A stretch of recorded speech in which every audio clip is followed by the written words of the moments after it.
En primer lugar, lo primero de todo, quiero darle las gracias de verdad y de corazón a Juan y a Mercedes, porque abusando de la amistad que nos une hace tiempo, hemos estado en nuestras casas respectivas, que es la llave, es lo que indica que realmente eres amigo, ¿no? Y yo sé que Juan y Mercedes han reducido mucho su actividad pública, muchísimo, y que están aquí, como dice Juan, por tráfico de influencias. Lo decimos claramente, no nos importa decirlo, es un tráfico de influencias de los buenos, porque se basa en la amistad que nos tenemos. Para mí, Juan y Mercedes, lo saben mis residentes, entre los cuales hay bastantes aquí presentes, son mis maestros, he aprendido de ellos la medicina que practico ahora, y me siento muy orgulloso de decirlo. Cuando empezamos con la aventura de los congresos jóvenes hace ya 8 años, porque este es el sexto, pero durante 2 años por el COVID desgraciadamente tuvimos que interrumpirlo, la inauguración la hizo Juan, también con tráfico de influencias, le llamé con mucho menos tiempo de lo que necesita para ir a los sitios, y me apetecía muchísimo que la inauguración, aunque los tiempos han pasado, los años han pasado y han pasado cosas importantes en las vidas, le ha permitido estar aquí a Juan y a Mercedes. Es un orgullo y un honor para mí que estéis en el Colegio de Médicos de Toledo. Os lo agradezco profundamente. A los demás, a los asistentes y los asistentes que habéis decidido pasaros esta tarde a escuchar la conferencia de Juan o os habéis inscrito en el Congreso Joven, os doy las gracias de corazón. Para mí, en este momento representa la Junta Directiva del Colegio de Médicos de Toledo. El Congreso Joven ha sido siempre, como decimos entre nosotros, la joya de la corona. Y lo hemos querido cuidar, hemos querido convertirlo en un foro diferente a lo que existía o a lo que existe por ahí en otros sitios. Hemos querido tocar temas que no son los habituales que se suelen tocar en los congresos a los que acudimos con nuestras sociedades científicas de nuestras distintas especialidades. Es un congreso transversal, es un congreso para todos. Para todos es un congreso para los médicos y las médicas, evidentemente, pero tenemos compañeros y compañeras de otras profesiones sanitarias que trabajan con nosotros y que vienen al congreso, y me parece genial porque aportan su visión desde otras perspectivas profesionales. Y es un congreso diferente. Cuando los ponentes y las ponentes me preguntan de qué tienen que hablar y cómo tiene que ser su ponencia, yo siempre les digo de broma: si cuando terminéis vuestra ponencia la gente pide mi dimisión, es que lo habéis hecho bien. Y esa ha sido la máxima que hemos seguido en este congreso, en estas 5 ediciones previas. Y esta sexta, no sé si va a ser la última o no. El año que viene, como sabéis, hay elecciones, puede ser que sea nuestra última edición, puede que no. Pero queríamos hacer un recopilatorio de lo que hemos tenido hasta ahora. Y hemos invitado, como veis, a Juan, que abrió el primer congreso. Hemos invitado a los ponentes, y las ponentes son todas ponentes y ponentes, mujeres y hombres que han venido a dar ponencias previamente en estos años. No van a hablar de lo mismo, van a hablar de otras cosas, evidentemente, pero son extraordinariamente interesantes y yo creo que os van a gustar. Recuerdo que al inicio de los congresos jóvenes, una compañera nuestra, ya jubilada, en Twitter, para darme un palo, que está muy bien, porque los palos están ahí, Twitter está ahí para darnos palos unos a otros, decía que el congreso joven era un invento de Raúl para traer a sus amigos a Toledo. Es verdad, es verdad. Y otra compañera de aquí, de la Junta Directiva, sin haber leído ese tweet, me decía ese mismo año: joder, es que tus amigos son muy interesantes. Son muy interesantes. Y es verdad también. Es verdad también. Simplemente, una vez más, daros las gracias. Espero que disfrutéis. Sé que vais a disfrutar de la conferencia de Juan, los que presenciéis la conferencia de Juan, los que vengáis al congreso, sé que vais a disfrutar también. Y por supuesto, darle las gracias a Óscar Talavera, mi amigo Óscar, que, como decía antes, lo primero es amigo mío, lo segundo es el director general de hospitales del SESCAM, está aquí en representación del SESCAM, le agradezco muchísimo que haya venido y simplemente pues darle la palabra. Muchísimas gracias a todos por haber venido.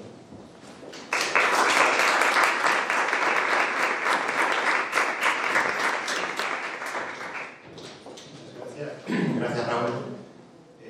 Buenas tardes a todos, a todas.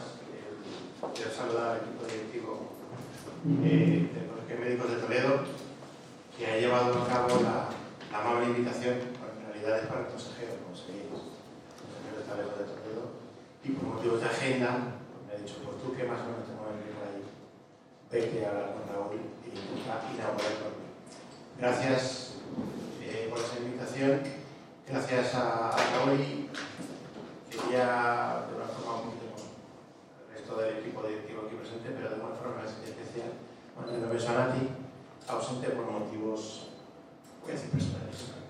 Siempre guardo un buen recuerdo de ella como maestra, como compañera y como jefe, que al final ha sido mía. Saludos a todos vosotros, los protagonistas, los médicos, jóvenes de edad, jóvenes de espíritu, que os habéis juntado hoy en torno a esta sexta edición.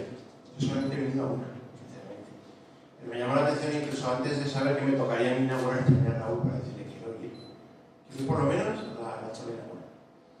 En fin, esto es un congreso especial de cuanto se realiza el Colegio de Médicos, no hace falta que yo lo diga, lo acaba de decir Raúl, y creo que el éxito que precede las ediciones pasadas augura lo mismo para esta. No solamente por el programa completo pues, en cuanto a aspectos de innovación y de detalle formativo, sino seguramente porque consolidan como uno de los congresos diferentes en cuanto a los que se realizan en Toledo. Este año son casi 200 los participantes inscritos, ya sea asistentes como en los casos, como sabéis, de los casos clínicos de ética médica, y eso demuestra el gran interés vuestro por compartir con los compañeros tanto el talento extraído como vuestra experiencia ya clínica.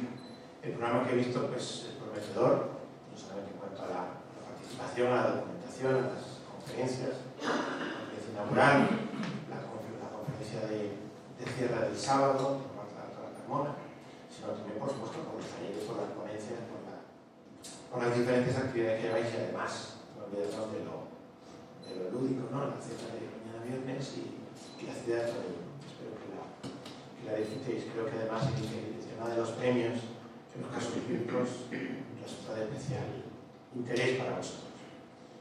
¿Y qué contaros a vosotros, que pueda tener algo de interés desde la administración? Bueno, yo también he sido residente, yo también llevo 25 años aquí colegiado, 30. Y sí, tú llevas 2 años que yo, o 2 años menos. Pequeño. A ver, pues cuando todos hicimos la residencia, todos pensamos que pasaría después, ¿no? Que pasaría cuando acabes. Eran tiempos muy duros para los que acabamos las diferentes especialidades de todo tipo. Y eso ha cambiado radicalmente. Y mira, en los últimos 5 años, por solamente mencionar el plan que tiene Castilla-La Mancha, que además se ha comentado en este foro recientemente, porque viene el director de recursos humanos un poco a contarlo, pues tenemos la estrategia, digamos, regional de retención del talento, de retención, de intentar fomentar toda la contratación de especialistas que se van, de los que van acabando su residencia en Castilla-La Mancha y por supuesto de todo tipo. Esto se inventó en el 2020, Castilla-La Mancha además fue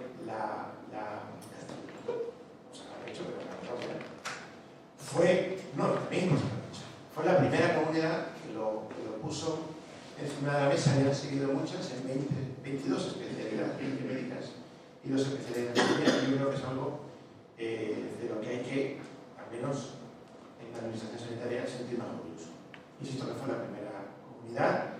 Desde los principios del plan, que fueron justamente post-COVID, los resultados han sido muy buenos. El objetivo inicial era que el 60 al 70% de los residentes que acababan su especialidad se quedaran con contratos inicialmente de 1 año, siempre dentro de la comunidad de Castilla-La Mancha. Podía ser efectivamente por encima de plantilla.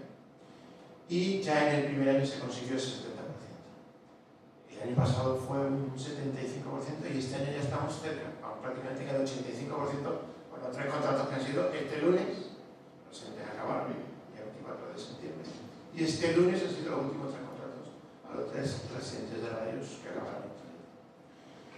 Digo, porque es que incluso ese tipo de cosas las celebramos. Estamos en una comunidad donde no tenemos nada fácil, como competir con Madrid, que ofrece un despliegue en cuanto a recursos, en cuanto a grandes hospitales, en cuanto a investigación, en cuanto a veces envidiable, incluso por el lado oeste también tenemos que competir con la comunidad valenciana.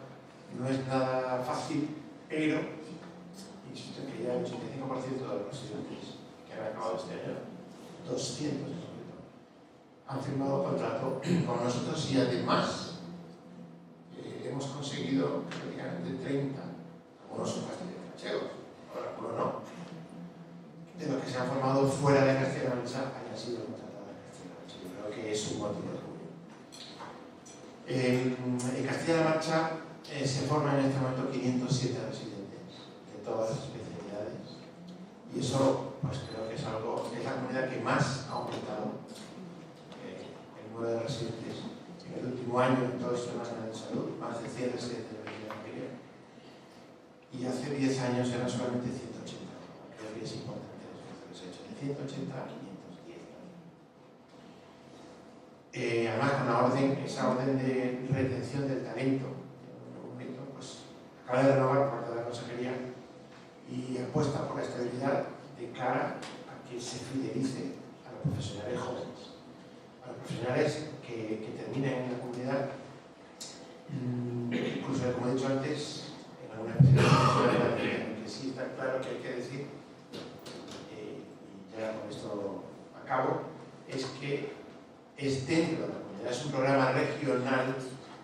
Generalmente se favorece que se queden en el hospital donde acaban, pero a veces no sucede, pero se le garantiza, si hay un puesto de la especialidad que sea, se le intenta garantizar que tengan un contrato de un año renovable para los próximos 3 años en cualquiera de los 14 hospitales de Castilla-La Mancha. Sin más, bueno, creo que dentro de lo que acabo de decir, me olvidaba decir que además, en este sentido, de estos contratos se le da prioridad a perfiles de especial difícil cobertura, ¿no? A la hospitalaria, pero hay también en zonas rurales, no sabéis que algo sobrado en Castilla-La Mancha, para los residentes, para los médicos de familia. Que bueno, sobre todo de cara a los contratos en zonas rurales, pues consideramos que son el eje del sistema. Sin más dilación, pues nada, se declara, digamos, formalmente inaugurado este 6º Congreso de Médicos Jóvenes. Os dejo con el doctor Gervás para su charla inaugural, a ver si consiga traduciros. Espero que sea de provecho el Congreso para todos. Si venís de fuera, como el grupo como que ya está hablando, espero que disfrutéis de la ciudad de Toledo, espero que los locales enseñen condiciones de la ciudad de Toledo y a todos vosotros os decimos, espero que tengáis un futuro lleno de compartires y de buenas experiencias en la estupenda vida de entrega al paciente que habéis elegido. Muchas gracias.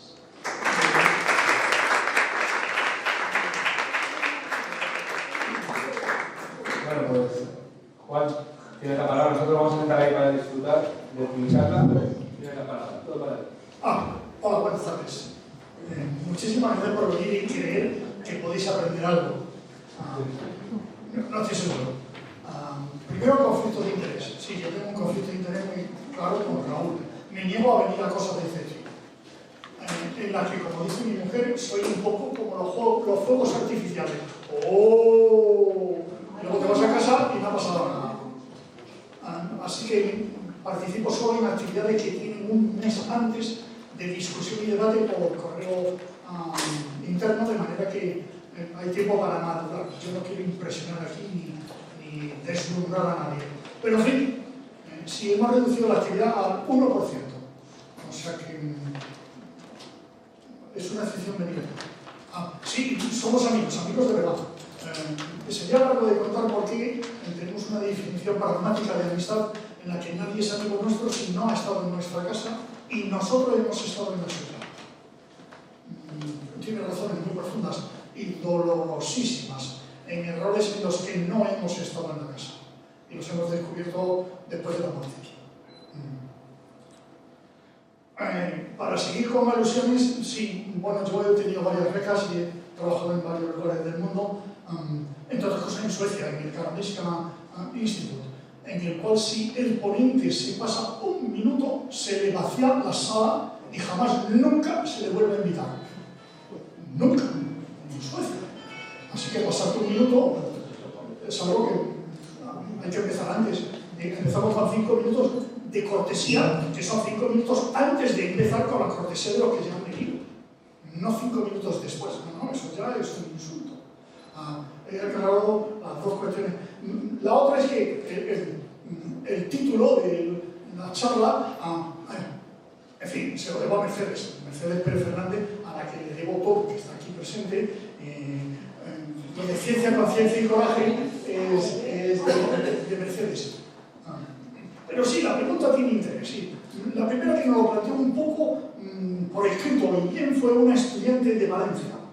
Una estudiante de Valencia que, por cierto, ha terminado residente de medicina de familia y todavía está.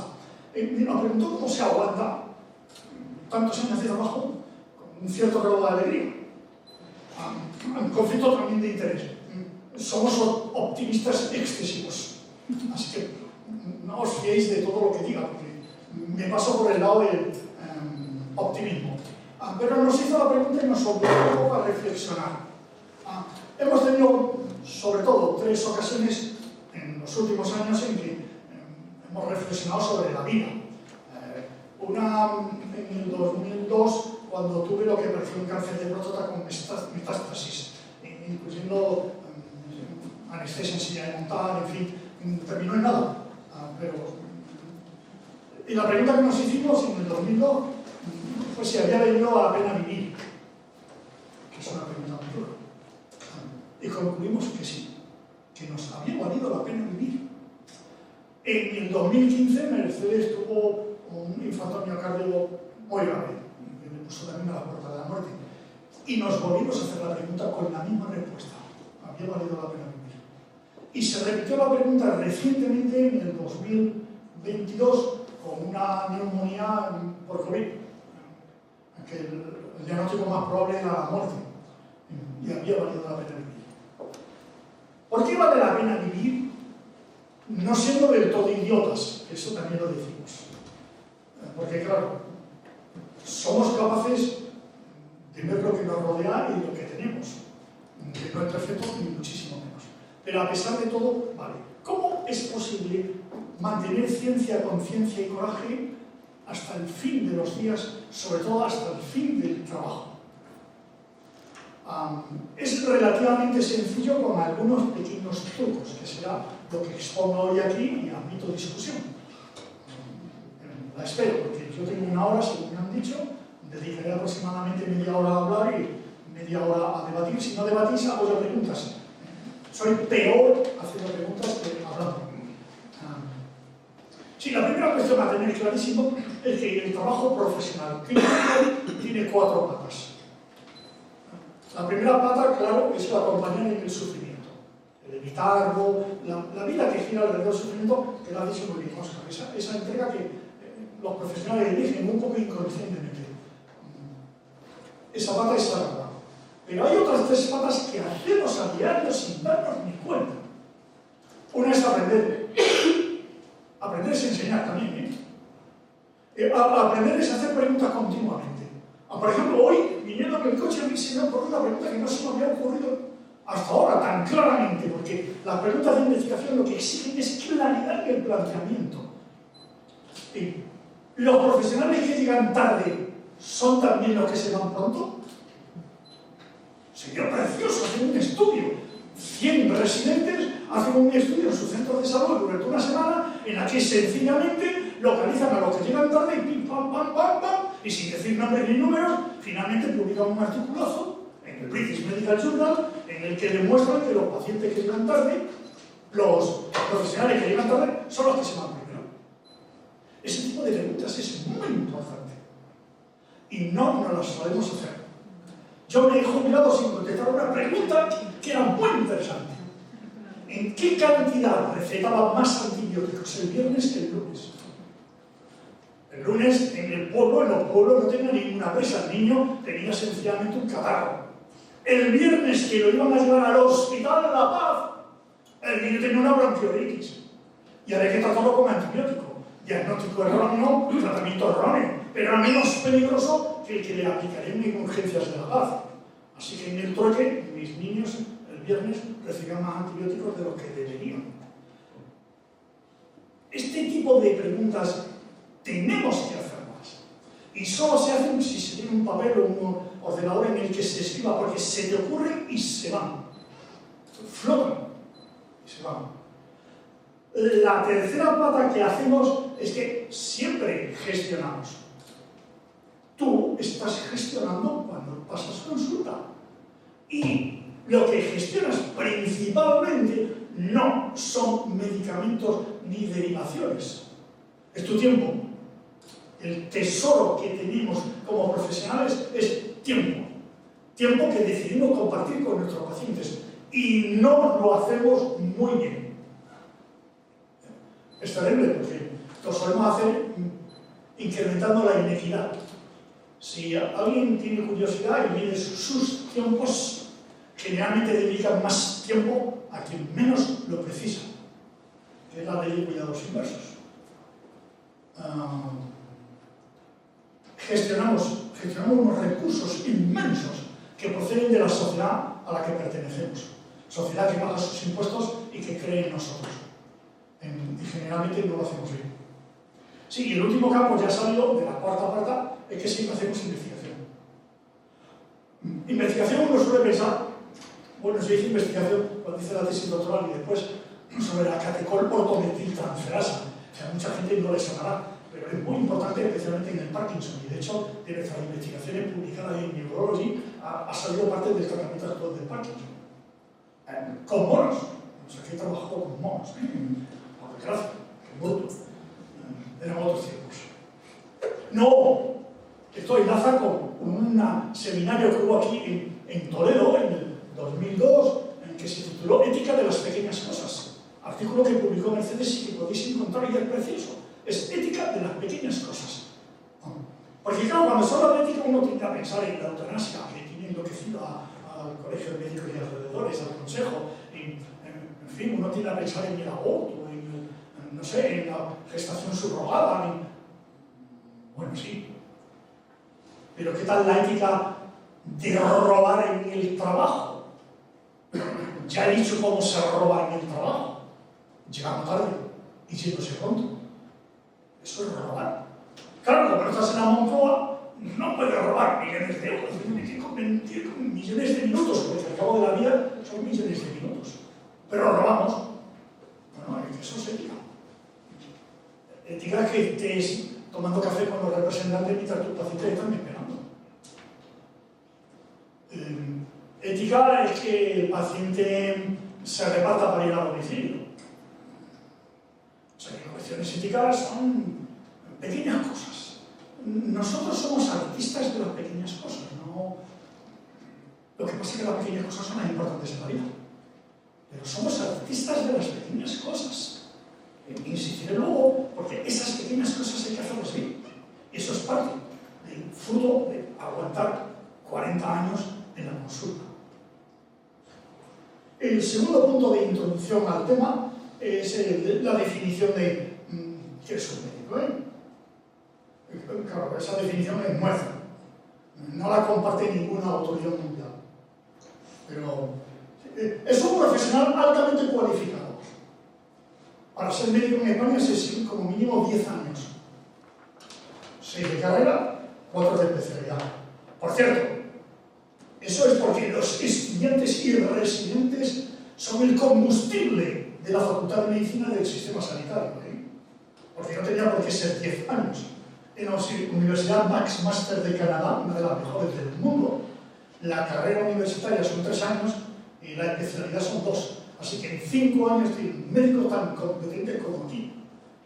Pero claro, la facultad tiene menos profesores, tiene menos créditos, tiene menos pomposidad, porque la facultad está al servicio de los alumnos y no como aquí, que es al revés, que los alumnos están al servicio de la estructura. Y en la residencia va a ser exactamente igual. Aquí todo el mundo estuvo contentísimo con la especialidad de familia con 4 años. Y están hablando de aumentar uno más. Y nosotros creemos que con 2 años sobra. Especialmente con los métodos pedagógicos que hay hoy. Es que seguimos en la Edad Media. La Edad Media es que yo venga trotando, yo vengo hoy a caballo.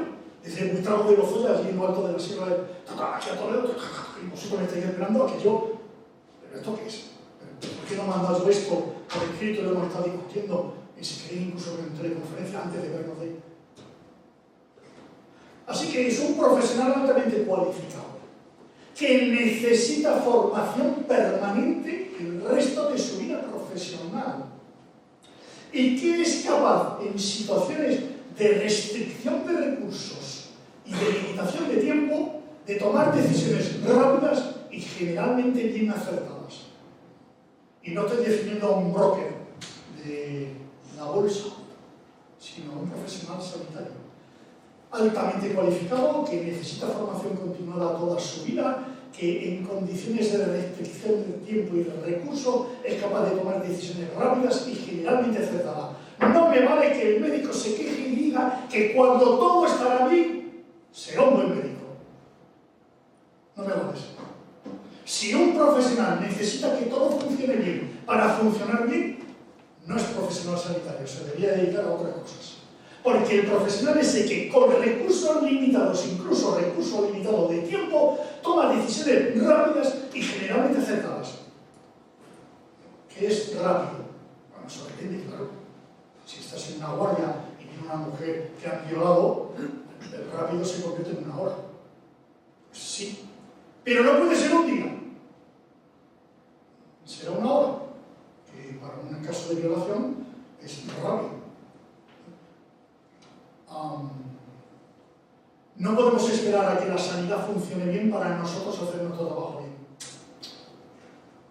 No, podemos criticar a todos los que queramos del CERCAM y de la madre que nos parió, y probablemente estaremos criticando bien, pero no podemos esperar a que ellos lo hagan bien para nosotros hacerlo bien en nuestro trabajo. No podemos esperar. Y es una cuestión ética profundísima. ¿Qué necesitamos para mantener la ciencia, la conciencia y el coraje? 4 puntos. El primero es constancia. Somos corredores de largo recorrido. Hay una película y una novela terrible de los años 60 sobre corredores de largo recorrido. Nosotros lo somos. Todos nuestros pacientes se van a morir. ¡Todos! Bueno, nosotros también. Hombre, claro, nuestro papel es que no se mueran por nada evitable. No evitar la muerte. No, vamos a morir todos, una alegría. Que no los queremos aquí y dejemos sitio a la gente que viene. Que sea por algo no evitable. Que si no se nos puede morir un paciente de tétanos. Faltaría más. O por insuficiencia cardíaca, porque no hemos puesto el tratamiento adecuado. Claro. Nuestro trabajo es a largo plazo, especialmente en primaria, pero en cualquier especialidad, es a largo plazo. No podemos decepcionarnos porque nuestros pacientes se mueran, porque los cuerpos encuentran la forma de morir. Así que si tratamos a los pobres viejos con estatina, se mueren dementes. Y no estaría nada mal discutir con el paciente. Mire, le voy a prescribir un medicamento que va a hacer que se muera loco, pero no de infarto. Oiga, doctor, está publicado en el British Medical Journal esta cuestión. De cualquier cosa que queráis, manejo bibliografía. De cualquier cosa que planteéis duda, en general tengo bibliografía que respalda la postura. Así que somos no solamente corredores de largo recorrido, sino perdedores de largo recorrido. La sociedad va por un camino que nosotros no seguimos. La sociedad va por el dinero, el individualismo, la insolidaridad. Nosotros vamos por lo contrario. Vamos por el camino del amor. El amor al prójimo. Eso que dice la Iglesia, de ama a los demás como a ti mismo. Pues eso, lo dice cualquiera, no hace falta ser religioso. Amor al paciente. El paciente no puede ser llamado abusuario. Tuvimos una discusión en Twitter. ¿Cómo vas a llamar a tu paciente abusuario? ¿Pero qué bestia eres? No, estamos hablando de amor, estamos hablando de dignidad. Claro, sí, nuestros pacientes son dignos en su pobreza. Claro que son dignos. Muchos pacientes recogemos la hez de la sociedad. Recogemos los drogadictos. Recogemos los viejos que no tienen cultura que llamamos, es decir, cultura oficial. Recogemos a los pacientes que se dedican a la prostitución. Por nuestra consulta pasan los pacientes abandonados, pasan. Tienes que tener amor y ternura y dignidad, darle dignidad, tratarlos con mucha delicadeza. Pero siempre, no hoy, hasta que te jubiles. Los estudios demuestran que en tercero de medicina los estudiantes pierden la empatía con los pacientes en el mundo entero. Así que una parte de la formación de estudiantes es eliminar su amor al paciente, su respeto a la dignidad, su ternura.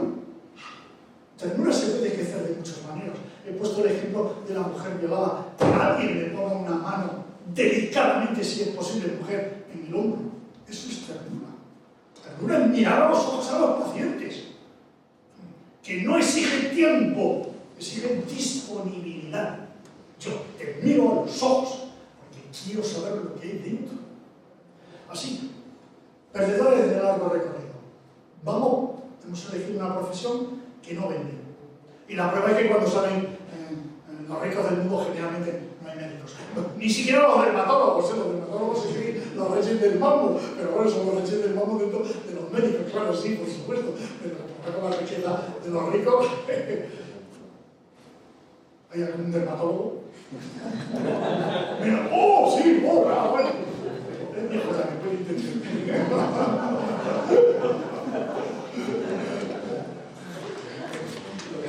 El segundo punto clave para llegar a resistir 40 años de ejercicio profesional con alegría y contento es la formación continuada. Solo sé que no sé nada. Solo sé que no sé nada. Y donde nos duelen y nos enseñan que no sabemos nada es con los errores.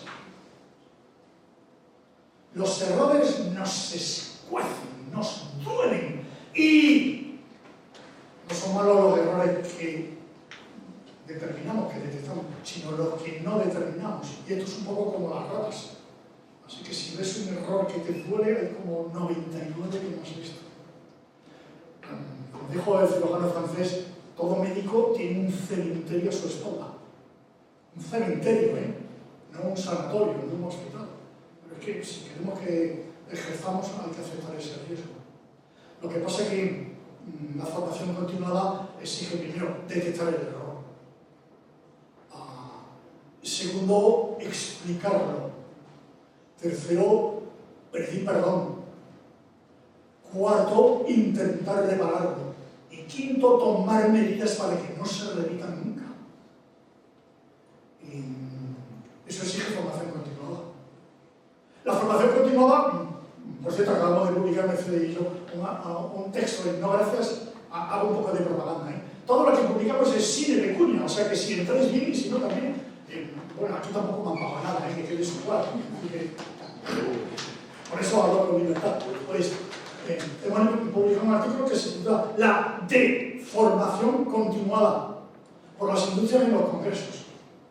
Que lo que hemos hecho ha sido coger los congresos que nos han parecido más llamativos en España y poner qué laboratorio lo financia. Y claro, pierdes la fe en la iglesia. En la iglesia de la salud, en la iglesia médica, claro. Incluyendo gestores, gerentes, profesionales de la información que se llaman a sí mismos, porque aquí todo el mundo, en fin, no hemos incluido el ministerio, pero vamos a incluirlo, porque sí, el ministerio de aquí es buenísimo. El otro día tenía anuncio una cosa sobre One Health con el apoyo de Pfizer, el Ministerio de Sanidad de España. ¿Cómo es posible? Lo llaman colaboración privado-pública. ¡Wow! ¡Qué bonito! Así que, formación rigurosa. La formación rigurosa, desde luego nosotros seguimos leyendo el New England, nos parece el peor del mundo. Pero en fin, como todo el mundo lo lee, pues todas las semanas le damos una vuelta al New England. A ver qué tontería se ha puesto. También por supuesto Lance, Medicación, en fin, atención primaria también la leemos, porque por pura curiosidad. Hay gente muy pervertida en este mundo y nosotros nos pasamos muy bien discutiendo las cosas que publican y cosas de esas que te entretienen, ¿no? Dicen, qué tontos, se lo creen y... Claro, sí, porque lo que entramos es en material suplementario. Que nadie entre en el material suplementario. publica un artículo, te pone material suplementario, una tabla así, ahí entramos nosotros. Hay que descubrir que te han mentido sanguinariamente. Me pasa a mí mucho como revisor de revistas internacionales. Tienes que entrar en material suplementario porque te toman el pelo, especialmente con el abstract. El abstract, el resumen.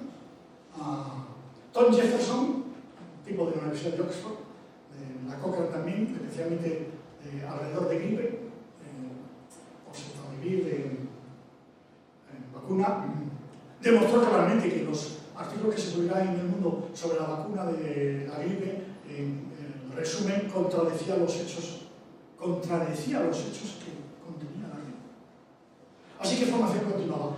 Hoy en español hay buenísimas revistas, buenísimos bitácoras. Por ejemplo, aquí tenéis de Sergio Minuet, que va a venir. Aquí tenéis de farmacéutico, Oropesa. Gente que, si no quiere leer en inglés, te va resumiendo un poco. Ha cogido un nuevo ánimo la sección, el grupo de medicamentos de la Sociedad Valenciana de Medicina de Familia. Seguidlo. Porque tiene, bueno, aquí tenemos, está representado acceso justo al medicamento, que es una joya, es algo que supera lo que se publica en el mundo. Pero tiene mucho, o sea, es increíble. Formación continuada, rigurosa, que normalmente no, que tiene que ser lejos de la industria. Con la industria pasa un poco, a mí me pasa, por ejemplo, Mercedes sobre todo lee los periódicos. Yo de los periódicos, bueno, leo The Guardian y a lo mejor Le Monde, pero Mercedes, y cuando algo del país coincide con lo que nosotros decimos, es temible. Porque una de dos, el país se ha equivocado o nosotros estamos equivocados. No puede ser que coincidamos. Esto pasa, así que lejos de la industria, si coincide con ella, el tercer punto y muy importante es el amor al oficio. El amor al oficio. Eso medieval del oficio. Yo hago bien el cuidado de la piel. Y yo hago bien el cuidado de banista. Yo hago bien lo que hacen los en sanidad. Hacerlo bien es muy difícil. Desde luego, el amor al oficio significa que un paciente te ha dado una coz y a todos nos han dado más de una coz y el siguiente paciente no tiene la culpa. Entre paréntesis, tu familia de perros. O sea, cuando llegues a casa, en fin, que se te olvide un poco la coz que te han dado. No tiene la culpa en casa de... Claro, el paciente siguiente no tiene la culpa. Eso hay que enseñárselo a los residentes. Es que claro, hay pacientes difíciles que te ponen contra la pared. Y te dejan un mal sabor de boca que es que... Pero el siguiente...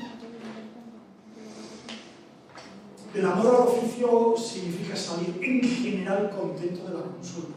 O sea, no puede ser que la vida profesional sanitaria sea por la tarde jugando al golf, o yendo al cine, o leyendo novela negra. No, hombre, no. No, hombre, no. Tu oficio te produce enormes satisfacciones. La enorme satisfacción de ayudar a la gente. En tu consulta a diario puedes hacer el bien como nadie casi en el mundo puede hacerlo. Si estás abierto a hacer el bien, si estás abierto a oír a la gente, si estás abierto a que alguien llore y no lo despaches porque te pongas nervioso. Lo que llamamos nosotros consultas sagradas. Esas consultas en las que hay altísima intensidad emocional. El paciente que viene a despedirse porque sus hijos lo llevan a un asilo. Pero eso, ¿cómo va a ser una consulta de despachar? Es una consulta conmovedora. Tienes que conmoverte, ese es el oficio. Tú tienes mucho conocimiento, tú eres perdedor de largo recorrido, tú tienes formación continuada, pero tú además tienes amor al oficio. Tú disfrutas con tu oficio.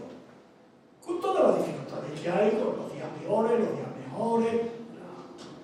Pero el amor al oficio es imprescindible. La satisfacción con la tarea diaria es imprescindible si queremos aguantar 40 años de cientos y miles de días. En mis cálculos, un médico normal viene a atender a lo largo de su vida. A mí me gusta hacer cálculos, Además, experimentos mentales. sin comparar, Einstein hacía experimentos mentales, y uno de ellos le llevó a descubrir la teoría de la relatividad, cuando se imaginó caminando, volando al tiempo con un rayo de luz. O sea que, vamos, con toda comparación, en fin, está fuera de contexto. Pero los experimentos mentales son muy bonitos. ¿Qué pasaría si un día la semana pasada la consulta por la tarde? Y pensé en casa. Y buscar un poco de bibliografía. Lo propones, oye, que quiero pasar un día por semana. Dice el gerente que no. Dile que me da igual, el alcalde ha dicho que sí. Y sí, y pasas un día por semana. Así que los experimentos mentales son muy importantes para conservar el amor al oficio, porque te permiten soñar en otro mundo. Hay que soñar con otro mundo. Las cosas son posibles de otra manera. Casi en ningún lugar del mundo ejercen como nosotros ejercemos. Eso, cuando viaja por ahí, cuando tú ves la consulta de un japonés o de un alemán, y te cae de espalda de los aparatos que está lleno, del intervencionismo, son otros mundos. Sí, y el cuarto y último punto con el que hacemos es hacerlo bien. Claro, tú tienes que hacerlo bien. ¿Qué significa hacerlo bien? Porque eso te lo dicen tantas veces. No, esto salió en Anna Joaquín de Tal Medicine. Claro, casi todas estas cosas vienen en sitios.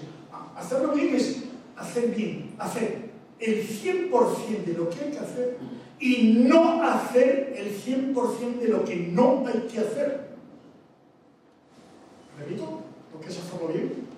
Hacer el 100% de lo que hay que hacer y no hacer el 100% de lo que no hay que hacer. Hacer bien lo que hay que hacer, el 100% de lo que hay que hacer, te puedes aproximar al 80% en mi propia práctica clínica, medido en prescripción farmacéutica, sin mucha dificultad. O sea que hacer bien lo que hay que hacer en el 100% de los casos de prescripción farmacéutica no es demasiado difícil, yendo no a la asíntota del 100%, sino aproximadamente en la curva al 80% en mi propia experiencia. Hay que ser tolerante con que un 20% de tu prescripción farmacéutica, hagas lo que hagas, no va a estar ajustada a ciencia. Porque no somos científicos y no pasa nada por no serlo. Empleamos la ciencia, pero no somos científicos. Lo difícil es no hacer el 100% de lo que no hay que hacer. Aprender a no hacer puede llevar 30 años. Cuando ponía el punto de aprendizaje continuado, de formación continuada, esa es la formación más difícil. Aquí lo fácil es ver los que están, las personas que habéis venido. Lo difícil es quién no ha venido. A mí eso se me da relativamente bien. Cuando hay un manifiesto, cuando hay una declaración, cuando nos mandan un protocolo, se me da fenomenal en darme cuenta qué no se ha dicho. ¿Qué se ha ocultado? Generalmente eso cuesta mucho.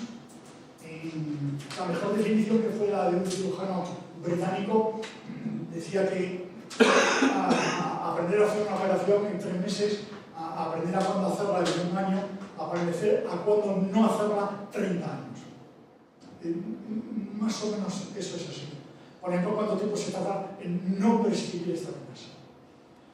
Lo que pasa es que exige un conocimiento profundísimo, porque podríamos entrar en un debate precioso sobre si estatina sí o no, en qué casos. Ya he hablado de ancianos en los que se está abusando. Es terrible. En el seminario que tuvimos, unos seminarios sobre la muerte, los pacientes terminales de cáncer siguen tomando estatinas. O sea que los oncólogos los castigan con quimioterapia hasta la muerte, pero sus médicos de cabecera con estatinas hasta la muerte. ¿Cómo? El último punto es que hay que tener un oasis. Hay que tener una isla, un oasis, un lugar en el que alguien te entienda cuando tú hablas. Porque esto que estoy diciendo aquí, a mí me basta con que una persona aquí me entienda. Y veo alguna cara que me dice que hay más de una. Pero estaría justificado que Mercedes y yo hacemos hoy aquí con que una persona me entienda. Tú necesitas un oasis en que esa persona y tú y algunos más tengáis, os animéis. Técnicamente hablando, aunque es una palabra que suena muy sospechoso, es lo que se llama un colegio invisible. El concepto de colegio invisible es del siglo XVII, de 1600 y pico. Y es de uno de los fundadores de la Royal Academy de Londres. El colegio invisible es aquel grupo profesional que comparte conocimientos, generalmente antes de difundirlos, y que reconoce a gente nueva que incorpora.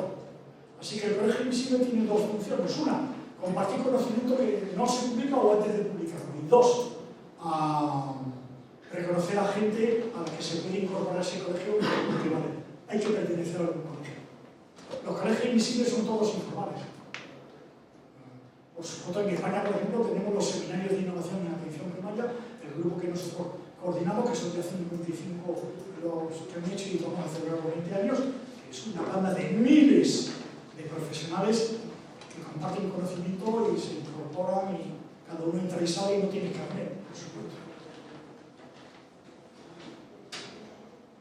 Si eres consciente de que trabajas con 4 patas, si recuerdas la definición de ser médico, si tienes constancia a largo plazo, si tienes formación rigurosa, si disfrutas del oficio, si amas al oficio, si haces bien el 100% de lo que hay que hacer y el 100% de lo que no hay que hacer, no lo haces. Y si tienes un oasis egoísta en el que encontrar un poco de lamerte las heridas en común, podrás ejercer 40 años y disfrutarlo sin perder ciencia, conciencia y coraje. Así que termino. Así. Está abierto y queda media hora para... Si me hacen preguntas, hago yo, o sea que... Bueno, vamos a ver. Más vale que hagáis preguntas porque como Juan se no va a hacer preguntas, estáis perdidos. Abro yo, que parece que soy el amo de aquí. Para eso soy el moderador. Esto lo he puesto tumbado. ¿Por qué? Porque me parece un disparate habiendo agua en el grifo y que no haya unas jarras. Esto es una crítica al colegio. Por eso lo he puesto aquí. Pero alguien, ¿qué ha pasado? Me da puerta aquí. Gracias. No pasa nada. Muchísimas gracias. A ver, voy a defenderme la crítica. Cada cosa que hago o digo, o que no hago o no digo, está pensado.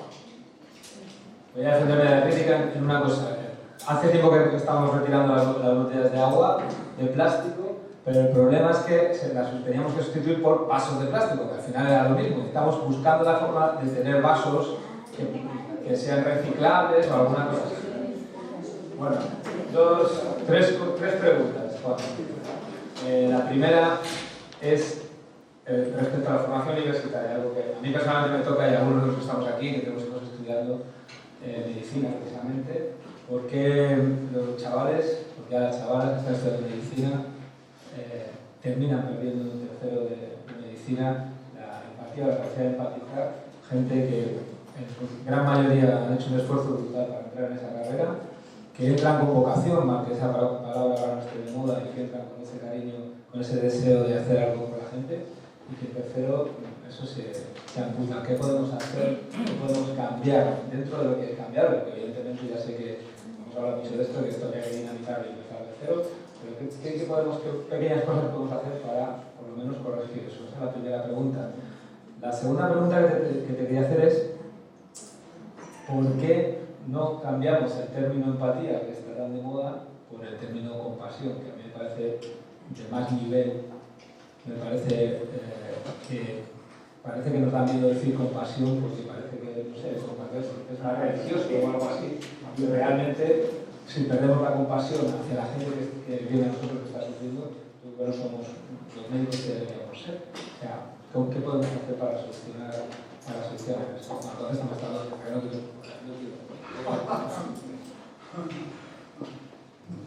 Sí, bueno, yo tuve la oportunidad de ser profesor universitario, de hecho era mi camino por el que iba, hasta que en la oposición se me acercó uno de los del tribunal y me dijo, yo a tu tío, se creía que era mi tío, no era mi tío, en fin, era un catedrático le debo mucho, así que cuenta conmigo. Y me levanté y me fui. Porque si tener la universidad era eso, yo no quería tener la universidad. Con harto cabreo y mi actual esposa, entonces también era la misma, porque, pero ¿cómo te has ido? Me Y no me he arrepentido nunca. He dado clases en todo tipo de universidades, en la Johns Hopkins he estado un montón de años en Estados Unidos, pero también en Kuopio he dado clases, en Finlandia, también en Windhoek, en Namibia, en 40 sitios he dado clases, no necesita tener el puesto. El estudiante universitario de todas las ciencias de la salud lo elegimos mal y siento decirlo. Yo soy partidario de lo que se hace en la Universidad de Nijmegen, en los Países Bajos, que es por sorteo. Una vez que las personas que quieren hacer medicina saben leer y escribir, eso es muy importante, se sortean. Lo han comparado 3 métodos. Han comparado la típica oposición que se hace, la oposición que sale, la entrevista y el sorteo. Y los resultados son similares. Pero el sorteo tiene la posibilidad de que es más neutro. Quiere decir, salen más maricas, salen más negros, salen más pobres, salen más prostitutas, salen más gente normal. Porque si no, lo que elegimos son hijos de médicos o hijos de ricos que pueden dedicarse a estudiar frenéticamente durante muchos años y tienen mucha capacidad de autocastigo, que es una de las razones por las que nosotros pensamos que se suicidan más. Entonces, habría que cambiar el sistema de elección. Pero ahora, ya que estamos con lo que tenemos, ¿qué podríamos hacer? Hablar de las pequeñas cosas. A los estudiantes hay que hablar de las pequeñas cosas, de la ternura, del amor, de los estudios simplicísimos. A reírse un poco de los profesores. Yo pertenezco a un partido político, tengo que confesarlo. Existe solo en Suecia, en Suiza, y es el partido anti-PowerPoint. Así que aquí tenéis un miembro de un partido político que promueve la abolición y prohibición del PowerPoint. ¿De acuerdo? Bueno, los estudiantes de Zaragoza hicieron una cosa muy bonita que se titulaba Muerte por PowerPoint. Los matan a los estudiantes, a hablar de lo contrario. Pero podríamos enseñarles a reírse de los profesores. Mercedes y yo tenemos una colección de matrículas de honor increíble, que era muy importante porque al año siguiente no pagabas. O sea que había un interés pecuniario muy importante para nuestras familias. Pero es que nos reíamos de los profesores, porque nos tornábamos para uno ir a clase y apuntar las tonterías que decían. Y luego estudiábamos por libros. Y en los exámenes la clave primero las tonterías que ellos decían. Y luego hay un autor en Finlandia que discute estas tesis, no sé cuánto, tal, como lo de matrícula. Pero tú le habías dicho todas las tonterías que ellos decían. Esto se podría hacer y fomentar entre los estudiantes que lo hicieran científicamente, a reírse de los profesores, reírse científicamente, y luego te tomas una cerveza con ellos y le explicas el estudio que estás haciendo, para que aprendan un poco. En el que se destaquen las pequeñas cosas. Nos duele porque hemos tenido hijo y luego nieto en medicina y nos siguen enseñando como en la Edad Media. Como en la Edad Media, es literal idéntico a la Edad Media. Que dice que en el Seudinium, que ya he citado, por ejemplo, claro, por supuesto, todas las técnicas de exploración y demás se emplean, cabos se emplean, muñecos se emplean, a aprender el dedo del culo en paciente en vivo. Tener una enorme autoestima. Los estudiantes toleran, las estudiantes toleran que un imbécil en el ascensor les diga que buen tipo tiene y no le dan un rodillazo. ¿Cómo no? O sea, toleran que pasen consulta y no los presenten. En uno de los seminarios que tuvimos hubo unas estudiantes que simularon ser estudiantes en una consulta y se definían como ficus. Somos el ficus en la consulta. Ni presentas, ni ves, ni... Eso es intolerable. Te levantas, buenos días, soy estudiante, soy Marta, en tercero. O sea, yo creo que en general, pero en concreto, las pequeñas cosas. Las pequeñas cosas son importantísimas. Las pequeñas cosas son... Es intolerable que se den noticias en el pasillo. Noticias tremendas. Su madre va a morir. Pero eso no se puede decir en el pasillo. Así que el estudiante, una vez que lo ha oído, saca unos minutos y en una parte se la lleva a algún despacho, aunque sea la cafetería en la esquina, y le explica. Esas son las pequeñas cosas que yo creo que a los estudiantes les seguirán conmoviendo. Porque, estaba hablando, nos duelen los destruye como un sistema autoritario que destruye también a residentes. El sistema es destructivo, insultante, en el que te desprecian como persona. ¿Cómo no vas a despreciar luego tú a los pacientes? Si a ti te desprecian. Hemos estado hablando largo y tendido de la soledad de la residente a las 3 de la mañana en urgencias. Pero que arde urgencias con los adjuntos, con las puertas cerradas en su cuarto de dormitorio. Claro, terminas en la cárcel, pues termino en la cárcel. Qué mejor sitio que esta urgencia, que a las 3 de la mañana el primer día me deja sola, que tomo psicofármacos. Así que yo creo que pequeñas cosas en dignidad personal. Tú eres un estudiante, pero tú tienes una dignidad enorme. Y como decimos en los seminarios, todo el mundo tiene algo que enseñar y mucho que aprender. Un puto estudiante puede tener una capacidad de observación que nos deje asombrados, porque es capaz de emplear una poesía de Mayakovsky para decirla en el momento oportuno. ¡Wow! Y tú te levantas y te quitas el sombrero. Pero por Dios, siéntate aquí y yo me siento a tu lado. Claro. Eso es importante. Sí, nosotros hago propaganda, pero no por nada. Tenemos un artículo muy bonito, no muy bueno. Claro, Mercedes y yo somos optimistas y entusiastas. Miren, ahora mismo al salir del garaje profundo allí, salimos a la terraza que está ahí. ¡Wow! La Vega de Toledo. Para un momento, ¡qué bonito! Y le he explicado, somos campanianas, Mercedes y yo. Eso lo hemos visto ya 20 veces. Pero nos sigue pareciendo cada día extraordinariamente bonito. Bueno, pues nuestros artículos también nos gustan nuestros artículos, curiosísimo, aunque nos damos cuenta de las cosas que nos hemos equivocado. Por eso a mí cuando alguien me escribe, y me gusta mucho todo lo que escribe, pero estoy en discusión contigo, pero yo estoy en discusión conmigo con 100 cosas, pero nos gusta. Ese artículo se llama Medicina Armónica. Y hablamos de compasión. Sí, compasión en el sentido budista. Pero las religiones son terribles en su aplicación, porque es que es horrible, ya, pero algunas cosas buenas tienen. Es que hay que aprender, hasta del diablo hay que aprender. Las religiones también, el budismo, la compasión budista es preciosa. Es el estar contigo, el vibrar contigo, el entenderte. Lo que dicen, que lo dicen en inglés, como dicen en inglés, no se la ven, dice, y me hacen compasión. En español, o no, en fin. Bueno, creo que he contestado a tus dos preguntas con exceso. Muchas gracias. Creo que mis residentes, algunos de los que están aquí, te pueden decir algo sobre medicina armónica sobre el artículo, porque se lo saben de memoria. Ahí al fondo, por favor. El que pregunte se identifica. Sí, ya está. Me llamo Pepe Castellano y soy...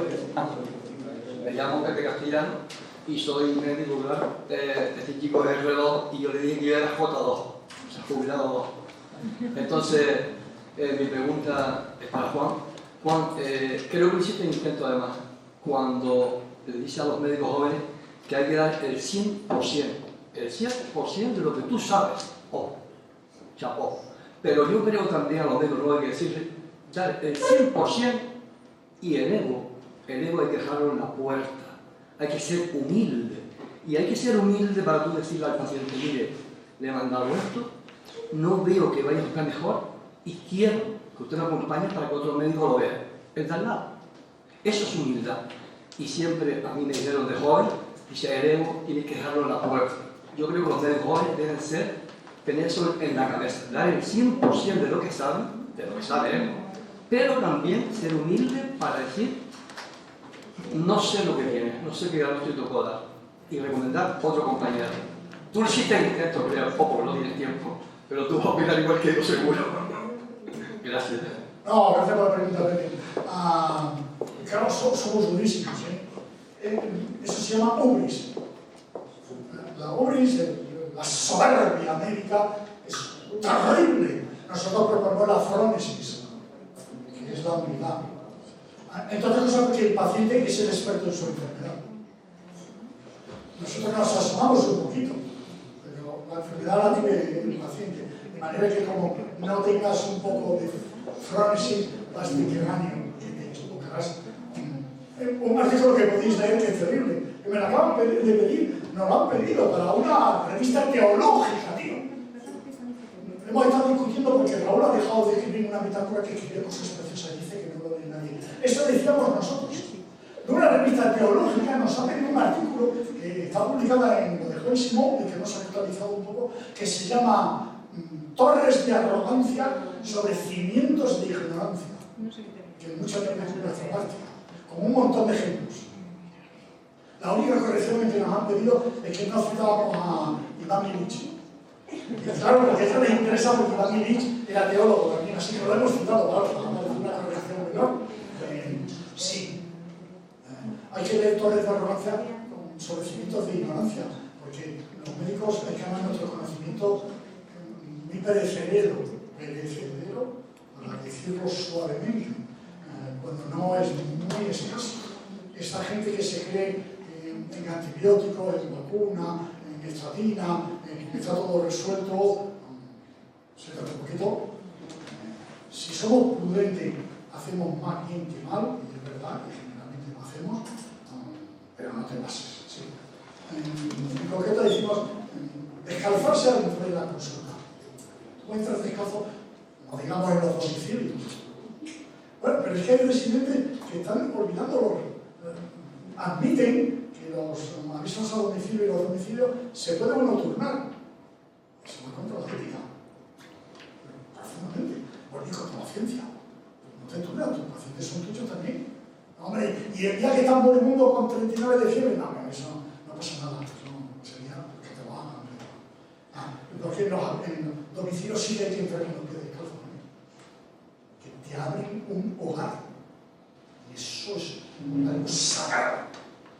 Y tú entras allí y la gente no se da cuenta de la hospitalidad que supone que alguien abra su casa con sus fotografías, con la mierda en el pasillo que no le da tiempo, con la toalla que está todavía sucia.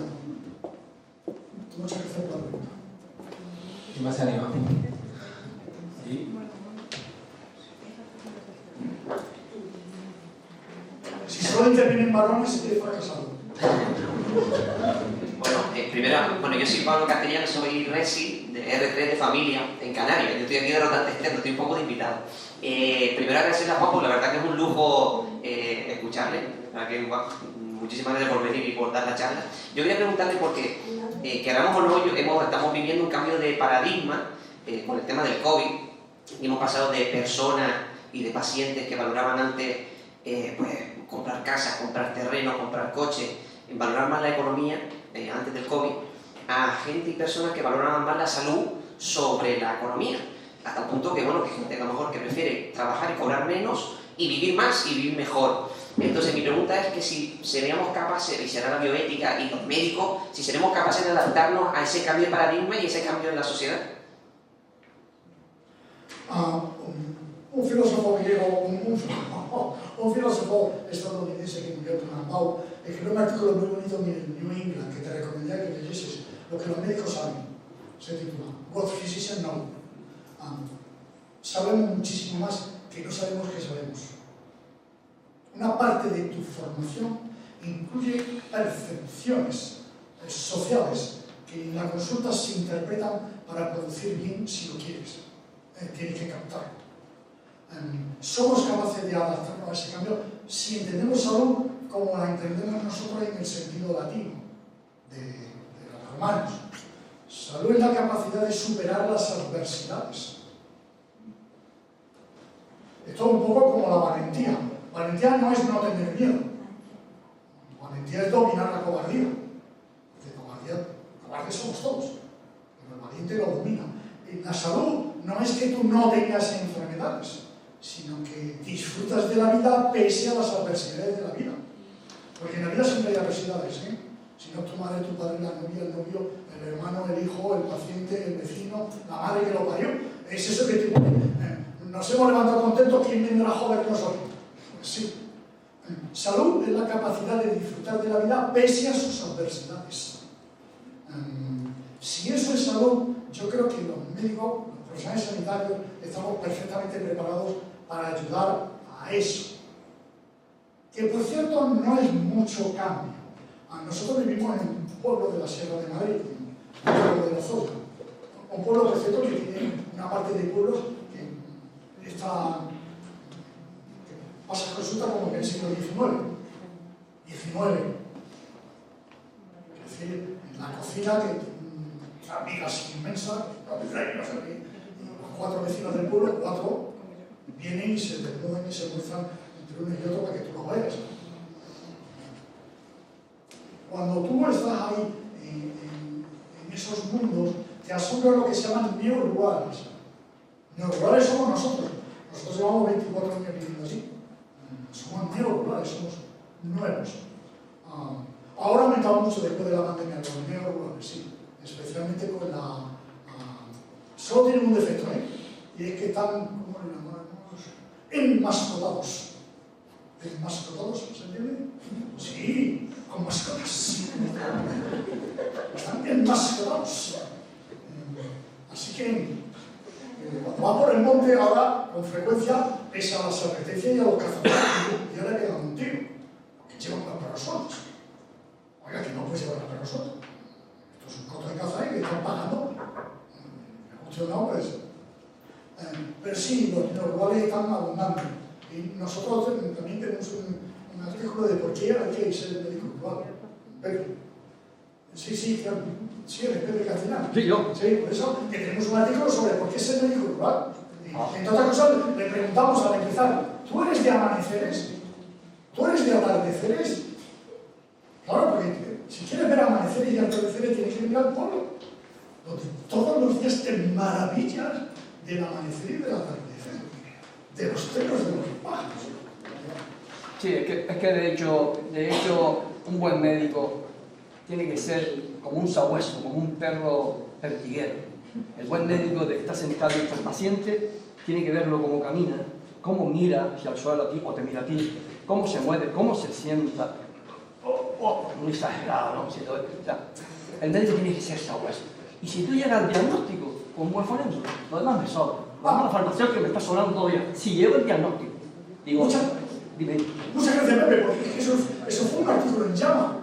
En Llama publicaron un artículo de cómo se puede predecir, según el tiempo que tarda el paciente, desde que se levanta del asiento a llegar a la puerta del despacho del médico, la enfermedad del paciente y su grado de gravedad. Lo que nosotros llamamos pequeñas cosas. Se os ha ocurrido, lo han propuesto en la residencia de estudiar eso. El tiempo con un cronómetro que tarda el paciente en venir desde que tú le llamas hasta que llega, porque eso es investigación que se publica en Llama. En Llama se publicó también el artículo de unos estudiantes que se dedicaron a subir en el ascensor con los médicos en el hospital. Y apuntaron las veces en las que la conversación permitía localizar qué paciente era. Y lo publicaron en Llama. Ética de pequeñas cosas. Y de dignidad. Pablo, ¿quiero haberte contestado o no? Sí, muchas gracias. Creo que tenemos una médica que quiere hablar. Buenas tardes, Juan. Yo soy Begoña de la Iglesia, médico de pueblo. Juan, me ha encantado tu exposición.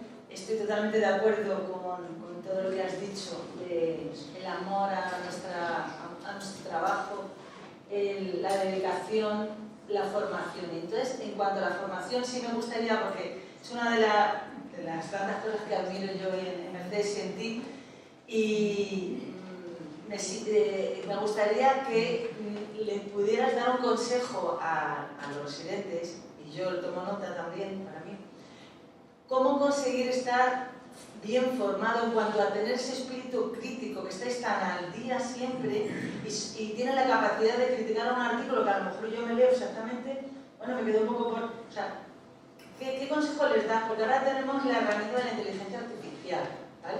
Que yo creo que va a revolucionar también la manera en la que hacemos búsquedas, pero es que, ¿qué consejo les das para estar actualizado? Aunque todas las otras patas son tan importantes, pero en esta formación, ¿cómo conseguir estar tan actualizado y poder criticar un artículo del New England? El primer principio es que la mayor parte de lo que se publica es basura. Así que cuando dicen eso, se publican 200.000 artículos, a dice basura. Esos 200.000 por este ni uno merece la pena ser leído. Tú necesitas una formación básica. Y luego los artículos los lees muy rápidamente. Por ejemplo, si trata de ley de cuidados inversos y no cita a Tudor Hart, ya no lo lees. Te equivocarás probablemente, pero ya no lo lees. No lean nunca el resumen. Del título salta a métodos, material y métodos. La sección en la que hay que poner pie es material y métodos. Y lo que no dice, cómo se excluyeron a pacientes, eso es muy importante. Y luego sí, luego tienes que pertenecer a redes. Ha habido una conferencia en Stanford, un ejemplo, me duele que no le haya hecho a John Hopkins, pero que no lo va a hacer. Stanford es una universidad de Estados Unidos, de California. Acaban de hacer una conferencia en la que han logrado, con acuerdo de su rector, juntar a científicos a favor y en contra de las medidas que se tomaron en la pandemia. Que se tienen que dar. Tenemos que estar haciendo eso en todos sitios. También aquí, en el colegio, en mi opinión. Los ha juntado. La nota final la ha dado John Ioannidis. John Ioannidis es médico, internista de infecciosos, y en los 20 minutos que le dieron finales destacó que se recertifica cada año en Grecia, entre paréntesis puso Unión Europea, pese a que es catedrático en Stanford de metodología y metrología de medir. Es el que ha publicado el artículo más citado del mundo nunca. El artículo que demostraba que la mayoría de los artículos científicos publicados son falsos. Entonces, tiene que tener la ironía de un John Ioannidis, que en la propia conferencia sobre la pandemia terminó en el último minuto, diciendo, bueno, he publicado, me parece que dice, 190 artículos sobre la pandemia y su respuesta. Pero como publicó un artículo diciendo que la mayoría de los artículos científicos son falsos, probablemente todo lo que he publicado es falso. Esa ironía es preciosa. Se llama metaciencia, por cierto, si alguien quiere estudiarlo, se llama metaciencia, y acabo de publicar otro artículo sobre metaciencia. Tú lo que tienes que enseñarle a los alumnos es metaciencia, capacidad de reírse un poco de lo que ven. Y luego, sí, sobre todo también empezando, hay páginas muy fáciles de seguir.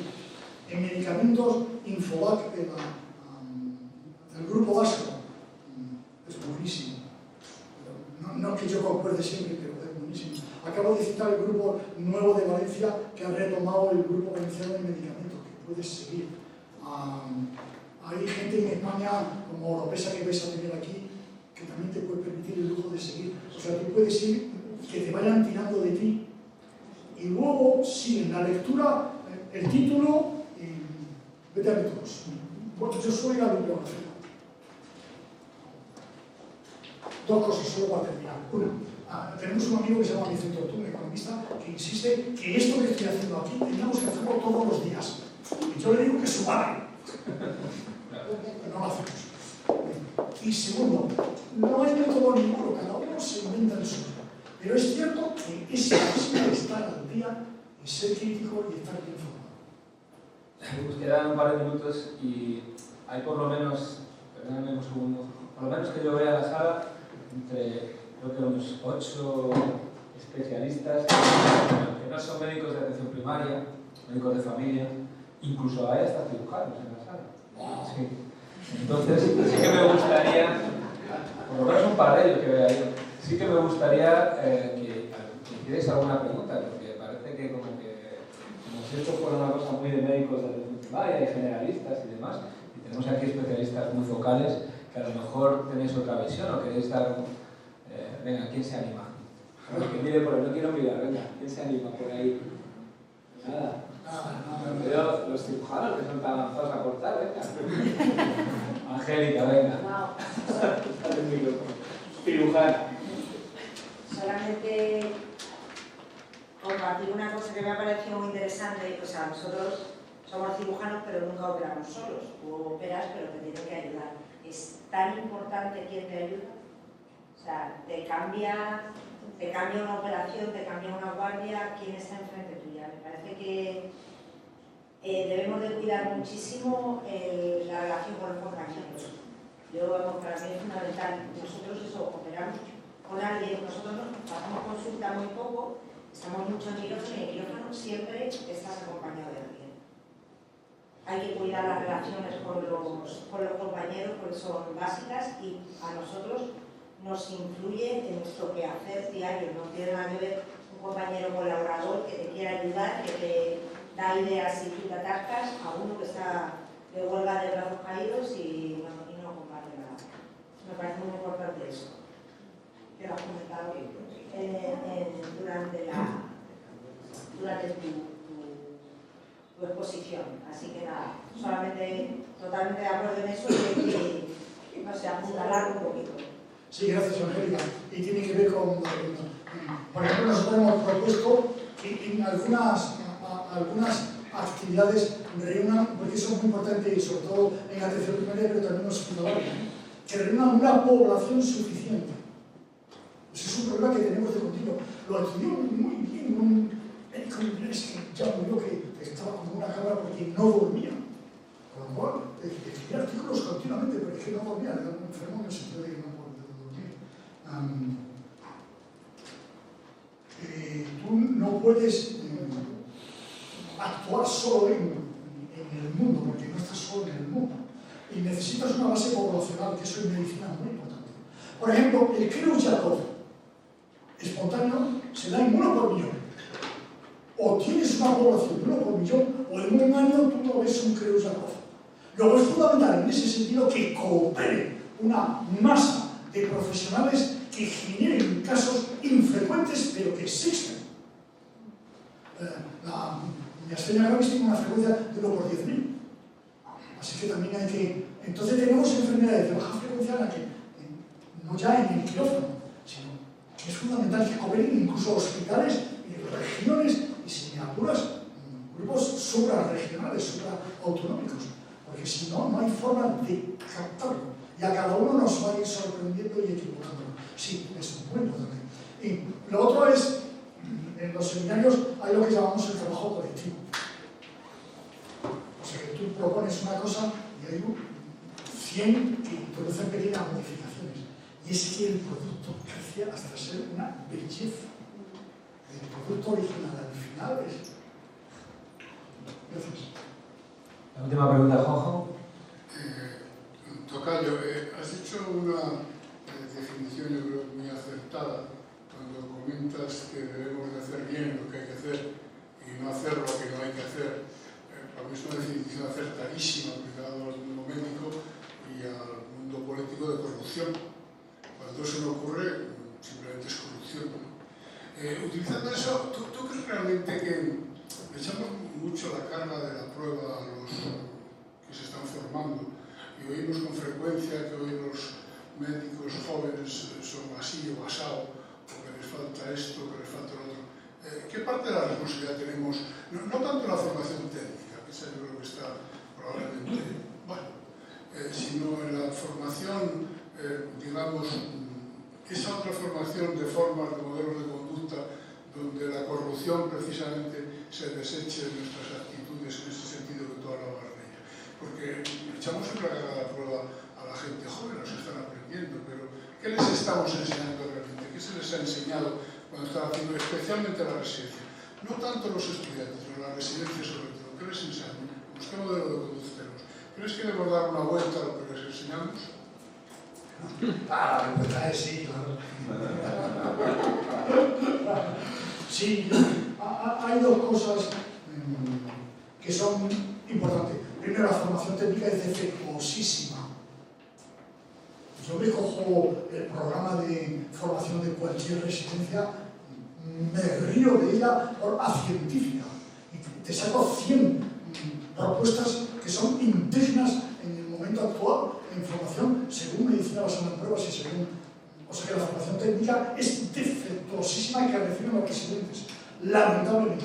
Y cuando alguien se atreve a discutir, lo mueren. Lo mueren porque he tenido contacto con alguna residente que decidió, por ejemplo, no seguir el protocolo que los cirujanos imponían en guardia para antes de ver a un paciente se hubiera hecho. Y la chiquilla, revisando bibliografía, y demostró que hizo una tesis doctoral posteriormente, que aquello carecía de todo fundamento, se atrevió a hacerlo y no perdió la residencia de milagro. O sea que la formación técnica es defectuosísima, lo que se hace actualmente. Y luego, el ejemplo terrible, yo nunca criticaría a la gente joven. en principio por ser joven, ni a viejo por ser viejo. Claro, sí, o sea, enseñamos con el ejemplo. Si el tutor es el que llega tarde y antes de ver a los pacientes ve a los representantes, pues claro que la enseñanza es brutal. Si el tutor es el que le lleva al congreso donde hay de todo menos ciencia, pues claro, el tutor tiene que cambiar totalmente. Hay una cosa a favor de los tutores, y es que no les pagan. Así que demasiado hacen. Pero yo creo que esa cosa no sirve. Bueno, aquí sí le pagan. No. Pues hay que reclamar, ¿sabes? Y entonces lo haremos mejor. Me pasas el minuto, pero por tu culpa. Bueno, Juan, otra vez, muchísimas gracias por haber venido. Es un placer escucharte. Gracias a todos por haber participado en el debate. Vamos ahora a pasar al concurso de casos clínicos de bioética, otra de las joyas que solo existe. Este es el único que hay en toda España. No sé si habrá algunos en el mundo, no he hecho búsqueda. Creo que es el único que existe, desde luego en España el único que existe, y estoy súper orgulloso. Esta vez creo que tenemos 8 casos, me parece, ¿no? 9 casos, que está fenomenal, me parece a mí que está fenomenal. Soy un optimista de amenazo, me conformo con que hubiera habido 3 me hubiera conformado. Pero obviamente, desde luego, todo lo que quieran, tenemos en la segunda planta una sala donde tenemos unas cafeteras para tomarnos un café, un cuartito de hora de tomarnos un café y pasamos a la exposición de los casos. Muchísimas gracias, Juan, muchísimas gracias, Mercedes, a los dos. Sí, Juan. Un segundo, tengo que pedir perdón. Normalmente he odiado a los que vienen a esto, hacen esto y se van. Y yo hoy lo voy a hacer. No tengo una razón perfectísima. A las 4 de la mañana me cedeta. Estaba muriéndose. Ha remontado y ha venido. Porque no le importa, le parece que Toledo es un buen sitio para morir.